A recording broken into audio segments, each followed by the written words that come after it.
Bueno, en esta oportunidad lo que vamos a ver es columna vertebral. Específicamente vamos a comenzar con una parte anátomo-biomecánica, luego vamos a ir a lo que es específicamente la parte semiológica y de evaluación, y luego entraremos a las patologías más columnas de la columna vertebral. La columna vertebral, como ya sabemos, es un sistema dinámico compuesto por elementos rígidos u óseos, que son las vértebras, y elementos elásticos, que son los discos intervertebrales. Estos discos intervertebrales sabemos que están compuestos por tejido conéctico. ¿Cuáles son las cualidades? Específicamente tienen resistencia y elasticidad. ¿Qué quiere decir que tienen resistencia? Que cuando se le aplica una fuerza, estas pueden soportarla. Y elasticidad, que cuando esa fuerza cesa, pueden volver a su estado anterior luego de haber sido levemente deformados.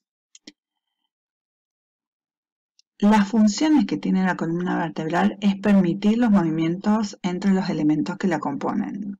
Tengamos en cuenta de que no es un solo elemento, sino es un conjunto de elementos óseos superpuestos con estos elementos que son elásticos.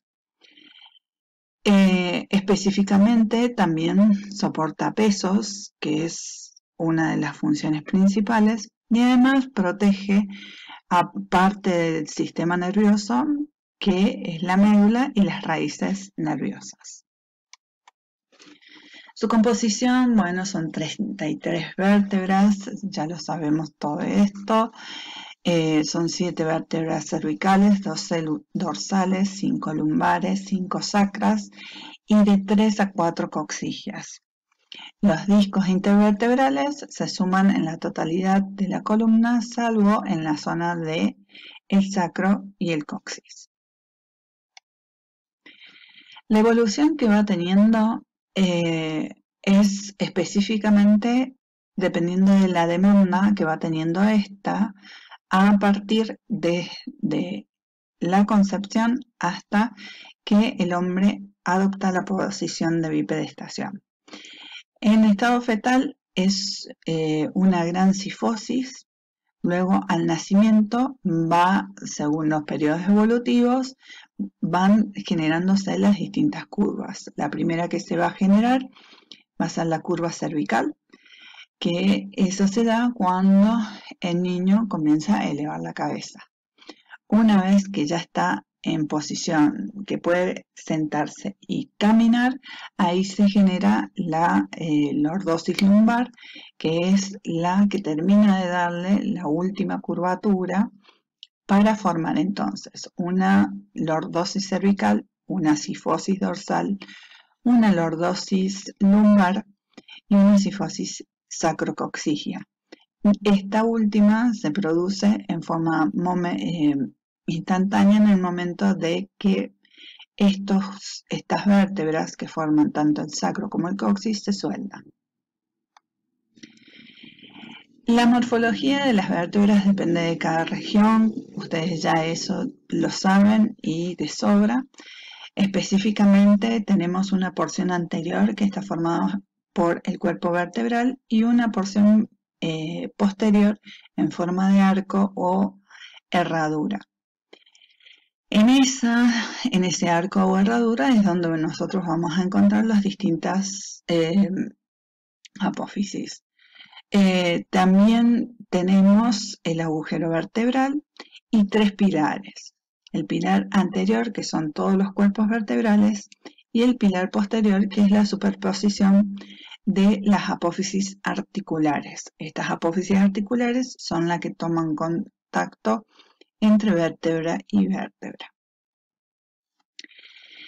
El pilar anterior, compuesto por los discos vertebrales y los cuerpos vertebrales, son esencialmente los que constituyen y los que soportan la mayor cantidad de peso.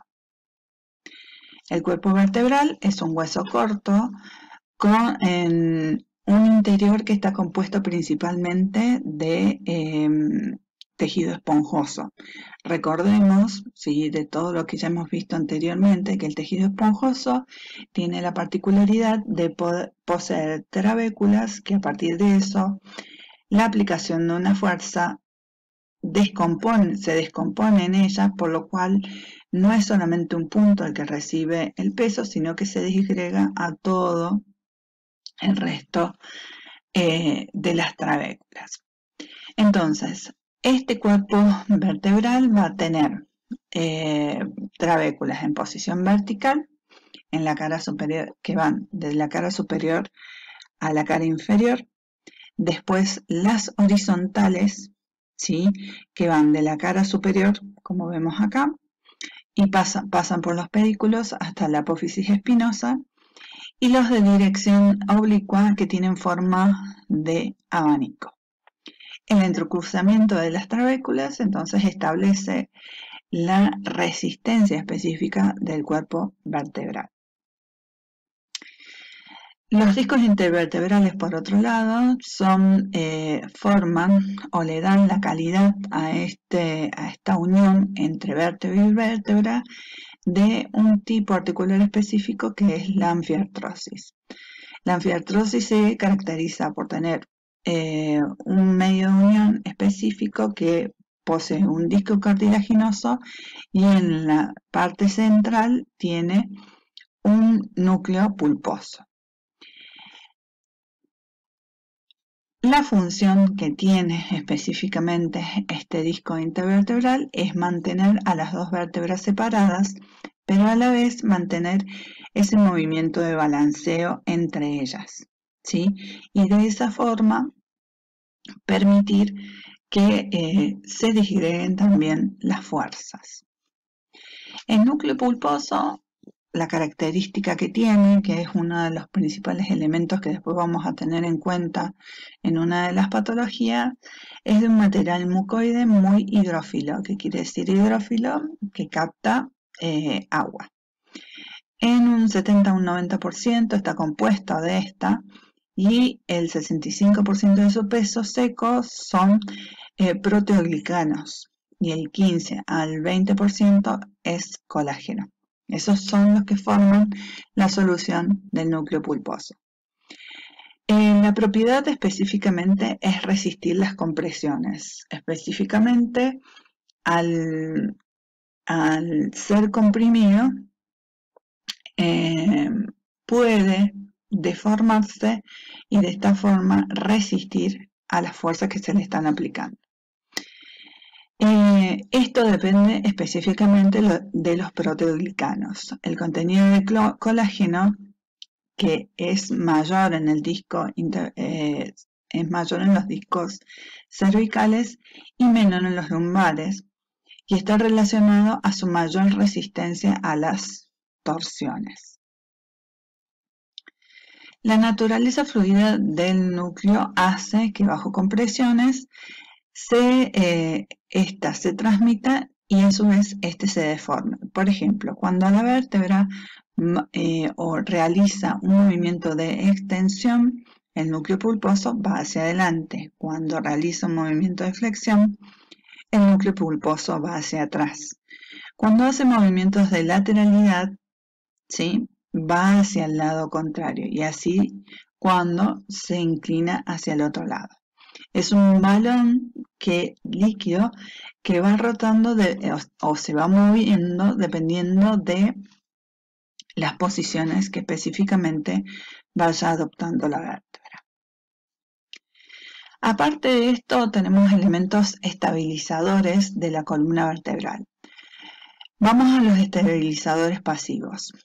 Tenemos el pilar anterior. Tenemos un ligamento que se llama ligamento longitudinal anterior, que cubre las caras anteriores de los cuerpos vertebrales y los discos intervertebrales. Este sirve para soportar las separaciones entre los cuerpos vertebrales, siendo más eficaz durante el movimiento de extensión, o sea, cuando nosotros llevamos el cuerpo hacia atrás. Entonces específicamente es el que sostiene a toda la columna. Su resistencia es mayor que la del ligamento longitudinal posterior. Este que hemos nombrado se extiende a lo largo de toda la columna vertebral en la parte posterior de las vértebras. Forma una banda estrecha que se expande lateralmente hacia los laterales, como podemos ver aquí, cuando toma contacto con los discos intervertebrales. Este se opone a la separación de las caras posteriores de los cuerpos, por ejemplo, cuando se realiza un movimiento de flexión.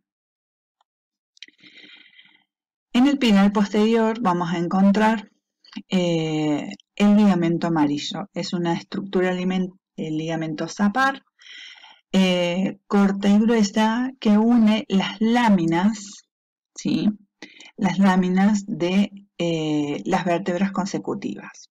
Es un ligamento elástico y si se lesiona no produce ningún tipo de discapacidad, a diferencia de los ligamentos que hemos visto anteriormente. También tenemos los ligamentos interespinosos que unen las apófisis espinosas entre sí y limitan los movimientos hacia adelante de las articulaciones intersomáticas. También tenemos los ligamentos intertransversos que unen, ¿sí? Específicamente las apófisis transversas entre sí y forman un septo que separa la musculatura anterior de la columna con la posterior.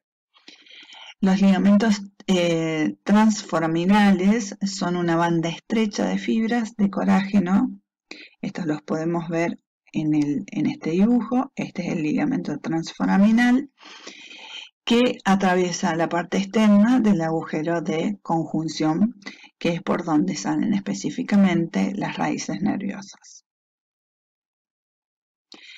Vamos a las amplitudes globales de la flexión y extensión del raquis.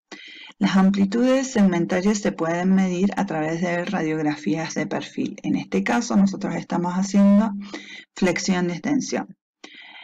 Los elementos o las zonas más móviles van a ser la lumbar y la cervical, teniendo la zona dorsal un cierto impedimento por la existencia de la caja torácica. En el raquis lumbar vamos a tener una flexión de 60 grados y una extensión de 33.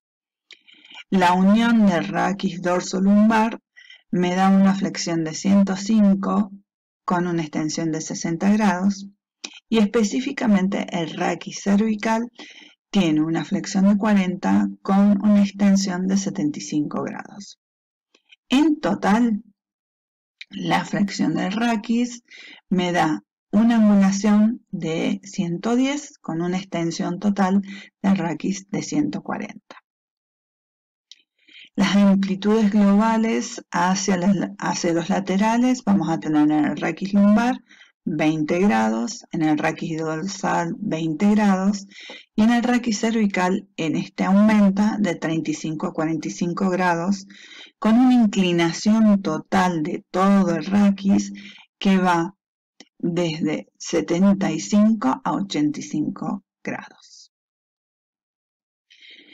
Por último, los movimientos de rotación del raquis van en la columna lumbar de 5 grados, en la columna dorsal de 35 grados y en el raquis cervical de 45 a 50 grados, teniendo una rotación total entre la pelvis y el cráneo de hasta 90 grados.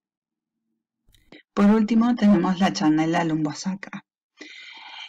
Este es el punto débil del edificio raquídeo. Es la unión específicamente de la quinta vértebra lumbar con la primera sacra.